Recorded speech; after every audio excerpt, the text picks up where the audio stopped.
published a very defamatory article about me on the front page of the Standard on a Friday during that period. I took legal action.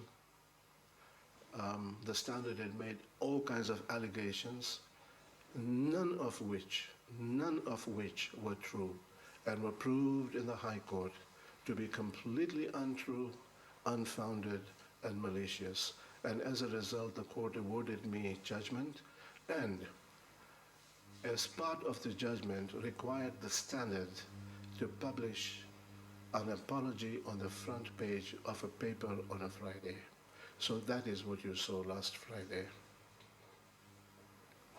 Yeah, thank you.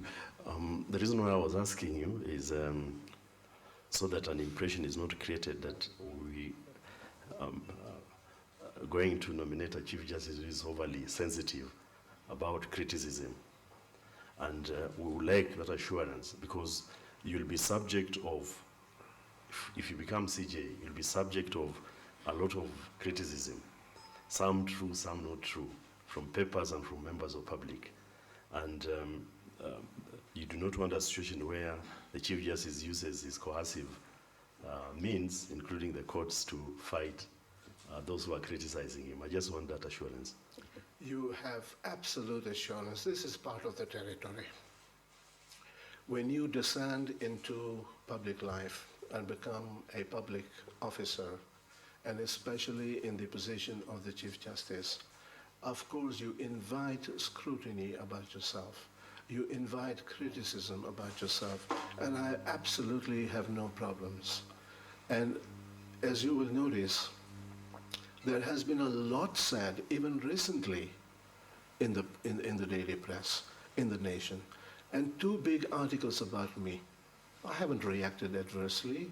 I haven't threatened anybody, and I'm not threatening anybody to go to the courts, even though a lot of the things in those articles were untrue.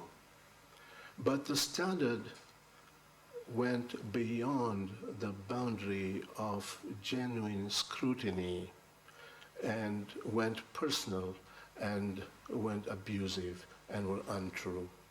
That is the reason. But of course, in my 17 years of judicial life, this is my 17th year, I've sued only once, and out of compulsion, because it went too far on that occasion.